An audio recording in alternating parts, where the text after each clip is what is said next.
But I would just share a few nuggets of what I think we might, as part of the citizen conversation, like Speaker Dogara. Let me throw in a few. But before I do that, I will make a few statements that won't be nice to many ears. The first, I said this won't sound nice to some ears, but it needs to be stated.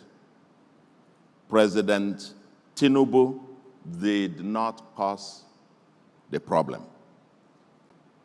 It took more than 10 years of living in denial and kicking the cans down the road to get to this predictable sorry state. We are now suffering the consequences of what I call delayed and misguided adjustments. From a macroeconomic standpoint, the economy that President Tinubu inherited was akin to a dead horse, but standing. But he has the historic duty to mobilize Nigeria to clean up the mess for future generations. There is an emergency, and incremental changes won't cut it. Intentional disruptions, systemic disruptions are urgently needed, but it requires mass mobilization and ownership by the public. And again, I come down to ownership. But from the tone of public conversation, it does not seem that Nigerians are informed about the magnitude of the crisis or prepared to join the solution wagon.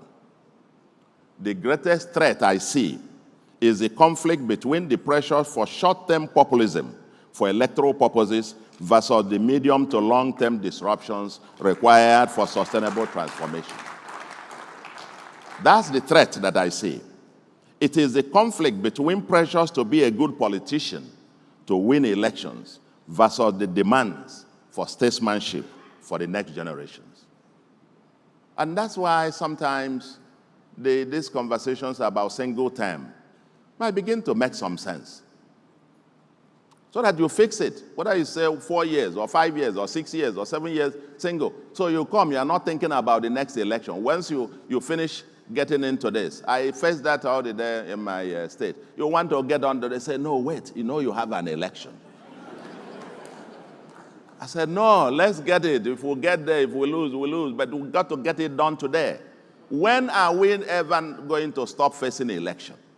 No, I think, and to be honest, the foundation for this house is cracked deeply.